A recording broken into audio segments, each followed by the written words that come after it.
बिस्मिल्लाहिर्रहमानिर्रहीम, अस्सलाम वालेकुम। एक ऐसे वक्त में जब काजी फ़ाइज़ ईसा की रिटायरमेंट में चंद दिन बाकी रह गए हैं, चीफ जस्टिस काजी फ़ाइज़ ईसा की अपनी ऑडियो लीक हो गई है। अपनी ऑडियो सामने आ गई है। ये एक इजलास की ऑडियो है और सीनियर सहाफ़ी मतीउल्लाह जान साहब ये ऑडियो सामने लेकर आए हैं। इसमें नज़र आ रहा है काजी फ़ाइज़ ईसा साहब बड़े गुस्से में हैं, अजीब व गरीब तरीके से वो बिहेव कर रहे हैं। और ये एक यूनिवर्सिटी के सिंडिकेट की मीटिंग है जिसमें वो एक मेंबर हैं, बोर्ड्स के मेंबर्स में से एक मेंबर हैं, लेकिन वो इस तरह से बात कर रहे हैं जैसे वो वहाँ भी चीफ जस्टिस ही हैं और वो धमकियाँ दे रहे हैं, FIA के हवाले से बात कर रहे हैं कि फ़लाँ बंदा किस तरह से है, जबकि उनको पता है कि सऊदी अरब से भी और शायद दीगर ममालिक से भी लोग उसमें शरीक हैं। और इस तरह से वो बात कर रहे हैं कि पाकिस्तान के लिए इंतहाई शर्मिंदगी का मकाम है। वो पाकिस्तानियों को बुरा भला कह रहे हैं और वहाँ पर मौजूद लोगों को बेइज्जत करने की कोशिश कर रहे हैं और इसका मुसलसल अरबी में तर्जमा हो रहा है। और दीगर लोग जो बैठे हैं, शायद सदर इस बोर्ड के वो सऊदी शख्सियत हैं, वो भी हैरान हो रहे होंगे क्योंकि जिस तरह से उनको मुखातिब कर रहे हैं और जिस तरह से बात कर रहे हैं और बहुत गुस्से में, अजीब झुंझलाहट में, जिस पर मतीउल्लाह जान साहब ने कहा है कि इससे साबित होता है कि काजी फ़ाइज़ ईसा साहब तो ज़हनी तौर पर यानी इस कैफियत में ही नहीं है कि वो चीफ जस्टिस रहें। ये मतीउल्लाह जान साहब के अल्फाज हैं। वो ऑडियो भी मैं आपको सुनवाऊंगा। इसके साथ साथ जस्टिस मंसूर अली शाह साहब ने एक ही दिन में दूसरा खड़ा करके दिखा दिया है। तफसीली फैसला आया और साथ ही एक ख़त भी उनका सामने आ गया है प्रैक्टिस एंड प्रोसीजर एक्ट के हवाले से। उन्होंने जो कमेटी अब बनाई, ऑर्डिनेंस के तहत जो कमेटी बनाई गई, जिसमें काजी फ़ाइज़ ईसा साहब ने अपनी मर्जी से एक और जज को लगा दिया, अमीनुद्दीन खान को, और उसमें शिरकत से जिस वजह से इनकार कर दिया मंसूर अली शाह साहब ने, उन्होंने ख़त भी लिख दिया। यानी कमेटी के इजलास में शिरकत नहीं की मंसूर अली शाह साहब ने और कहा है कि ये मेरा ख़त है और इसको इसका हिस्सा बनाया जाए। और साफ उन्होंने लिख दिया है कि ऑर्डिनेंस के ज़रिए, सदारती ऑर्डिनेंस के ज़रिए एक फुल कोर्ट इजलास हो सुप्रीम कोर्ट का, उसमें जो फैसला हुआ है उसको ख़त्म नहीं किया जा सकता। और फुल कोर्ट इजलास में फैसला हुआ था कि जो कमेटी बनाई गई, वैसे तो उसी वक्त गलत था कि इस तरह से आप इख्तियार दे रहे थे हुकूमत को कि वो एक कमेटी बनाएगी, सुप्रीम कोर्ट के मामला को वो चलाएगी, लेकिन चले उस वक्त फुल कोर्ट इजलास था, उसने कह दिया और वो कमेटी बन गई जिसमें चीफ जस्टिस के अलावा सीनियर मोस्ट 2 जजेस थे। लेकिन अब क्या हुआ, दोबारा ऑर्डिनेंस लाया गया और सिर्फ मुनीब अख्तर को निकालने के लिए, काजी फ़ाइज़ ईसा को मेजॉरिटी में लाने के लिए खेल खेला गया। इस पर उन्होंने कहा है कि ये नहीं हो सकता कि आप एक ऑर्डिनेंस ले आएँ और फुल कोर्ट के फैसले को आप ख़त्म कर दें। लिहाजा मैं तब तक, जब तक के वो पुरानी कमेटी बहाल नहीं होती जिसमें चीफ जस्टिस के अलावा सीनियर मोस्ट जजेस हों, मैं तब तक इसमें शिरकत नहीं करूंगा। तो ये उन्होंने वाज़ेह कर दिया है। मंसूर अली शाह साहब ने काजी फ़ाइज़ ईसा साहब को एक्सपोज कर दिया है, बता दिया है ये सारा खेल धंधा किस तरह से हो रहा है। क्योंकि आज ही आप देखिए कि मंसूर अली शाह साहब के बगैर ही इजलास करके और 30 सितंबर को 63A की नज़रसानी दरख्वास्त भी लगा दी गई है और उस बेंच में नजर आ गया है कि मेजॉरिटी में काजी फ़ाइज़ ईसा साहब ने अपने लोगों को रखा है, हत्ता कि एक एडहॉक जज को भी उसमें शामिल कर दिया है, ताकि 63A में ये कह दिया जाए कि जो लोटे होंगे, जो हॉर्स ट्रेडिंग के जरिए खरीदे होंगे, जो बिके होंगे, वो पार्टी पॉलिसी के खिलाफ भी वोट डाल सकते हैं, उनका वोट काउंट होगा। लिहाजा उसके बाद क्या होगा कि अभी पार्लियामेंट के अंदर अब बंदर बांट करके और जिस तरह से तहोबाला करना चाहते हैं आइन को, कानून को, वो कर लिया जाएगा। और काजी साहब का ख्याल है कि इसके जरिए उनको एक्सटेंशन मिल जाएगी। अब इस पर क्या कहा जा रहा है वो भी मैं आपके सामने रखता हूं और फिर आखिर में बात करेंगे हामिद मीर साहब की, जो सबूतों के साथ टेलीविज़न पर आए हैं और उन्होंने जनरल कमर जवेद बाजवा को उड़ा कर रख दिया है और इमरान खान के खिलाफ जो बातें हो रही थी, चाहे वो इसराइल के हवाले से हैं या दीगर, लगता ही है कि अब वो सारा कुछ फारिग हो जाएगा। फवाद हुसैन साहब कहते हैं फ़ाइज़ ईसा ऐसे तमाम मुकदमात में खुद बैठ रहे हैं जिनका वाहिद मकसद इनकी मुद्दत मुलाजमत में तोसी के लिए आइनी तरमीम का रास्ता हमवार करना है। इस बेशर्मी का वाहिद इलाज वकुला की एहतजाजी तहरीक है। साथ ही वो कहते हैं एडहॉक जज को अहम आइनी केस में बिठाना और ख़ुद इसका सरबराह बन जाना बेशर्मी की भी हद है। ये बात फवाद हुसैन साहब कह रहे हैं, बड़े सख्त अल्फाज इस्तेमाल कर रहे हैं। सुप्रीम कोर्ट में 63 नज़रसानी दरखास्तें 30 सितंबर को समाअत के लिए मुकर्रर हो गई हैं। चीफ जस्टिस काजी फ़ाइज़ ईसा की सरबराही में 5 रुकनी बेंच समाअत करेगा। जस्टिस मुनीब अख्तर, जस्टिस अमीनुद्दीन खान जो कि इस कमेटी में भी मेंबर हैं, और काजी फ़ाइज़ ईसा साहब ने उनको जूनियर होते हुए भी ये 5वें नंबर पर शायद वो आते हैं, तो उनको लगा दिया। और फिर जस्टिस जमाल मंदोखेल और जस्टिस मज़हर आलम मियाँ खेल भी बेंच में शामिल। अब ये मज़हर आलम मियाँ खेल एडहॉक जज है, इनको अभी काजी साहब ने लगवाया, रिटायरमेंट के बाद लगवाया और वो बनना नहीं चाह रहे थे, इस बदनामी में आना नहीं चाह रहे थे, लेकिन उनको फिर बनवाया और अब उनको बेंच में भी शामिल कर दिया कि एडहॉक रिटायर्ड जज को आप देखिए कि इतने अहम केस में शामिल किया जा रहा है। तो वो लोग कहते थे जी, पहले कहते थे हम ख्याल बेंच बनता है तो पता लग जाता फैसला क्या होगा। ये बेंच बनने से पहले ही पता था कि फैसला क्या होगा, काजी साहब किस लिए कर रहे हैं या ये हुकूमत ने क्यों ये सारा कमेटी का खेल खेला है, ये सारा घिनौना खेल ये किस लिए खेला जा रहा है। सबको नज़र आ रहा है कि 2 तारीख से लेकर और मुल्क में आमरीत कायम करनी है, उसके लिए ये सब कुछ हो रहा है। और ये शौक़ पूरा कर लें, क्योंकि आगे भी हमने इस तरह के अदवार देखे हैं और मुल्क में बहुत बड़ी तबाही देखी है। यानी हमने देखा कि एक दौर आया अयूब खान का, इसी तरह उसमें भी हमने देखा अदालतों को बेतौकीर किया गया और अदालतें काबू कर ली गई, इदारे ख़त्म किए गए। तो उसके बाद हमने मुल्क को दो लख्त होते देखा, 1971 हो गया। ज़िया दौर में हमने देखा क्लाशनकोफ कल्चर, इंतहा पसंदी का कल्चर मुल्क में आ गया, तबाही हो गई। वो अफगान वॉर के बाद हम आज तक नहीं संभल सके। फिर हमने मुशर्रफ दौर देखा, इसी तरह यही काम था। कोई ये आमरीत ये नहीं होती कि जी कोई आर्मी चीफ ही आया है उसने मार्शल लॉ लगा दिया है, नहीं, ये मार्शल लॉ ही है कि जिसमें आप सुप्रीम कोर्ट की नहीं मानेंगे, इदारों को ख़त्म कर देंगे और जाली इलेक्शंस करवाएंगे। यही आमिर करते हैं, जाली इलेक्शंस करवा कर आकर बैठ गए और उसके बाद आपने इदारों को तबाह कर दिया, आपने सबको अपने अंदर लेने की कोशिश की। पीसीओ जजेस, यानी ये जजेस सुप्रीम कोर्ट के फुल कोर्ट कह रहा है, उसकी बात नहीं माननी।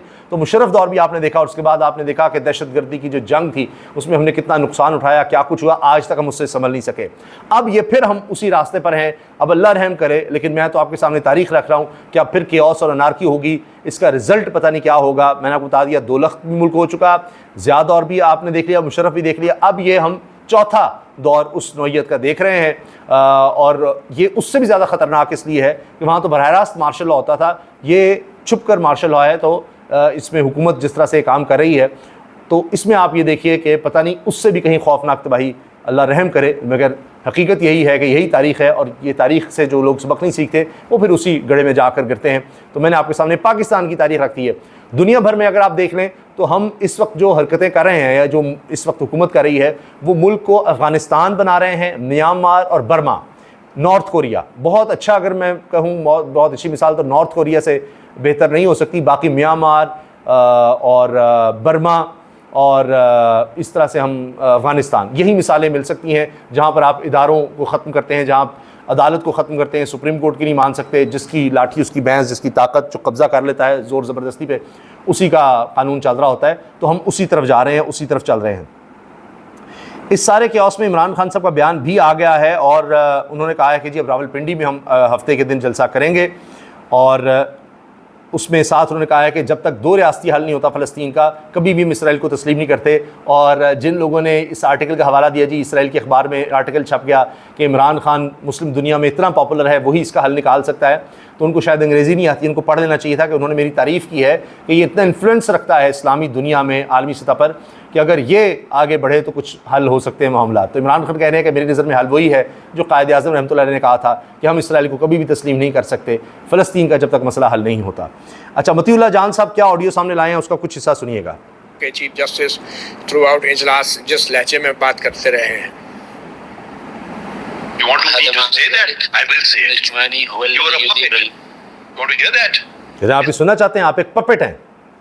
For your own interest, Mr. President, this is local issue. Don't get involved. This dirty issue. Okay, but I'm saying that ये सदर जो हैं इसके बोर्ड के, वो गालिबन सऊदी हैं, उनको कह रहे हैं कि ये लोकल इशू है, आप इसमें इन्वॉल्व ना हो। और आपके लिए, मैं बेहतरी के लिए कह रहा हूँ, मैं FIA को इन्वॉल्व कर दूंगा। पता नहीं उनको भी थ्रेट कर रहे हैं। अब इसके बाद उन्होंने केस भी लगाया, इस्लामी यूनिवर्सिटी का केस था, उसमें वो खातून आई, उनके साथ बड़ी बेइज्जती से पेश आए, बाहर निकाला। उन्होंने कहा जी बड़ा आसान है चीफ जस्टिस को गालियाँ देना, आप बाहर चले जाओ और मुझे गालियाँ दो और ये सब कुछ करें। और इस तरह से वो खातून बाहर आई बेचारी, वो व्हील चेयर पर ना के थी। तो अब ये मतीउल्लाह जान साहब वो सारी ऑडियो ले आए हैं, वो सिंडिकेट की और बोर्ड की, उस यूनिवर्सिटी के, इस्लामी यूनिवर्सिटी के, जिसमें सारे मेंबर्स हैं, सब बराबर हैं, लेकिन जिस तरह काजी साहब बिहेव कर रहे हैं वो ये ऑडियो सामने लाए हैं। just saying it's a very serious allegation when Al Hassan, please just hear me out. When the FIA finds out, do you want, I'll call the Director General of FIA. देखिए मैं FIA को director general को बुला लूंगा। Fine, please go down that road. Be faced to come in the court of law. The hell race chili but पोरे में डूब मरना चाहिए। ये इस्लामिक कह रहे हैं इस्लामिक यूनिवर्सिटी डूब मरना चाहिए। यहूदी नहीं करते हैं, ईसाई नहीं करते हैं। Now I'm disgusted. I'm disgusted. Go on beyond. It's good for you. I'm saying it's good for you. Don't understand this. कह रहे हैं आपके लिए अच्छा है कि आपको ये समझ नहीं आ रही। यानी सदर को, जो गालिबन सऊदी नेशनल हैं, उनको ये कह रहे हैं आपको समझ नहीं आ रही तो आपके लिए अच्छा ही है। But why, for the sake of two lowly Pakistanis, I repeat, Pakistanis. कह रहे हैं मैं रिपीट कर रहा हूँ, ये लोली पाकिस्तान, निचले दर्जे के ये पाकिस्तानी जो हैं, इनके लिए आप ये क्या कर रहे हैं, ये उसको सदर को मुखातिब कर रहे हैं।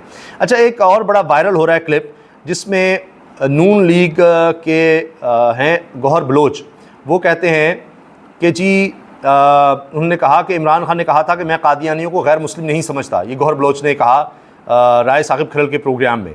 तो इस पर जनाब दूसरी तरफ तहरीक इंसाफ के रहनुमा थे शाहिद खटक, उन्होंने कहा वीडियो निकालो, नहीं तो मैं निकाल चुका हूँ, जिसमें नवाज़ शरीफ ने कहा था कादियानी हमारे भाई हैं। शाहिद खटक ने नवाज़ शरीफ की वहाँ पर वो वीडियो चला दी और साकिब खिरल जो एंकर थे उनको कहना पड़ा कि शाहिद खटक के मोबाइल से डर लगता है भाई। उन्होंने चला दी कि मियाँ नवाज़ शरीफ इसमें कह रहे थे। तो वो आप देखिए जब इल्ज़ाम इस तरह का लग रहा था तो उन्होंने उसी दौरान वो वीडियो निकाल ली और वो सुनवा दी। तो ये भी जनाब ये क्लिप बड़ा वायरल हो रहा है और इसमें वो सुनिए और ये उन्होंने कहा ये कह रहे मैं निकाल चुका हूँ और उन्होंने फिर ऑडियो चला दी। निकाल के ले आते जी मेरे साथ है ना, ले कीजिए। ये जो हमारे मुल्क और कौम का सरमाया है। अच्छा ये नवाज की अब आप भी वीडियो दे दें। वो साकिब खिरल कहते हैं जी अब आप भी वीडियो निकाल दें। वो गौहर बलोच को नून लीग के रहनुमा कहते हैं, वो कहते हैं जी मैं इस पर जवाब देता हूँ। अच्छा ये बात जनाब जो हामिद मीर साहब सबूतों के साथ ले आए, इस समा टीवी पर बैठकर वो कह रहे हैं जनरल बाजवा 2022 में मोदी को पाकिस्तान बुलाने का एहतमाम कर चुके थे। शाह महमूद कुरैशी ने बाजवा को कहा कि वजारत खारजा आकर हमें ब्रीफिंग दो।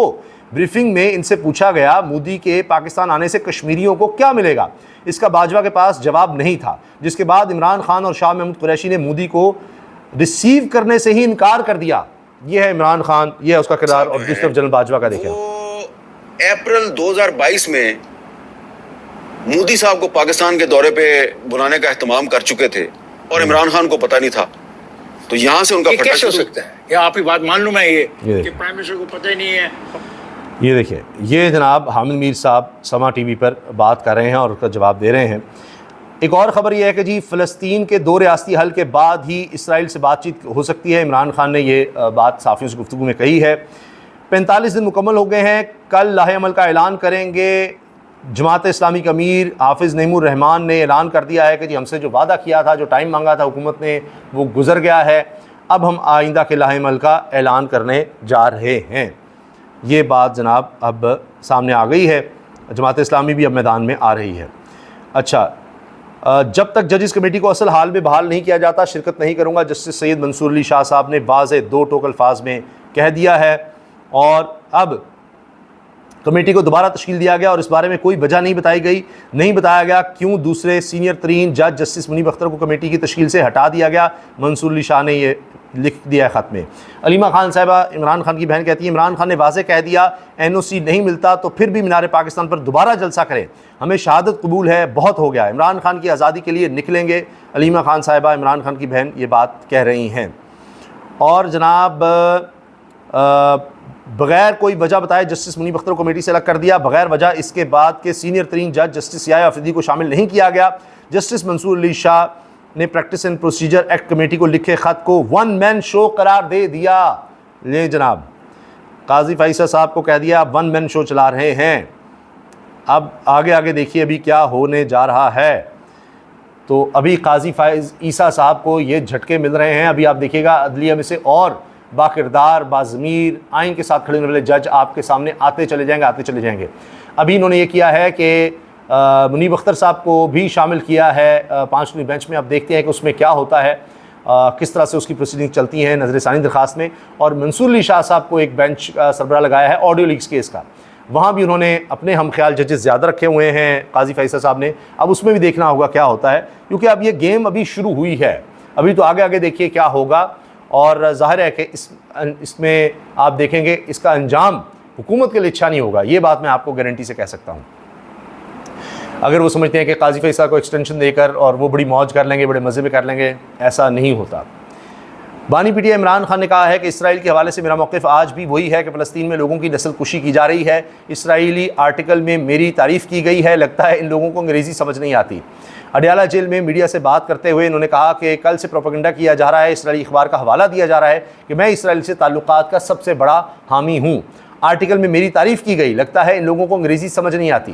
इन्हें ये समझ नहीं आती कि इसराइली अखबार बातचीत के हवाले से बात कर रहा है। अखबार ने मुस्लिम उम्मा और मगरबी ममालिक में मेरी साख के हवाले से बात की है।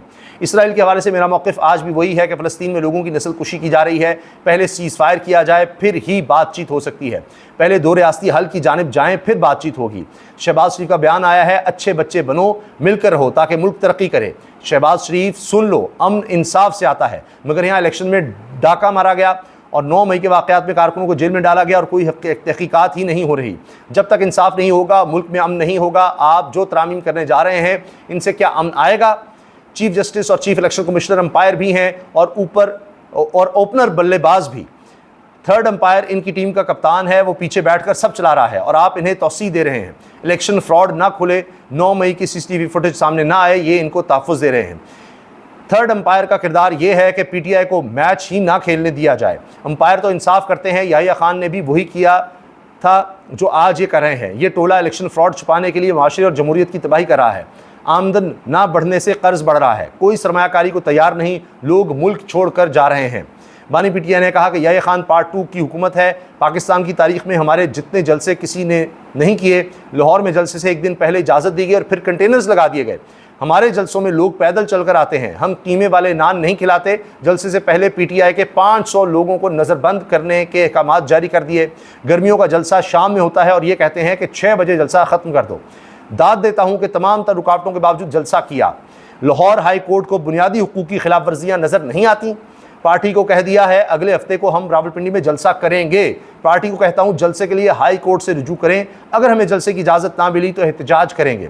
इमरान खान ने खबरदार किया कि लोग अदलिया को ख़त्म करके गैर एलानिया मार्शल लॉ लगाना चाहते हैं। ये वो तरामीम करने लगे हैं जो किसी आमिर ने भी नहीं की। हम इन तरामीम के ख़िलाफ़ स्ट्रीट मूवमेंट शुरू करेंगे। ये है जनाब इमरान खान का मुकम्मल बयान। तो अभी इश्क़ इम्तिहान और भी हैं, अभी तो बात आगे चलनी है। अभी तो मंसूर अली शाह साहब ने ख़त लिखा है, अभी तफसीली फ़ैसला आया है। हुकूमत कहती है हम इस फ़ैसले को नहीं मानेंगे, जो करना है कर लो। और वो समझते हैं कि इस अनारकी और इस तसादुम से और इस केओस से वो कोई फ़ायदा हासिल कर सकेंगे। मुझे नहीं लगता। अल्लाह हाफ़िज़।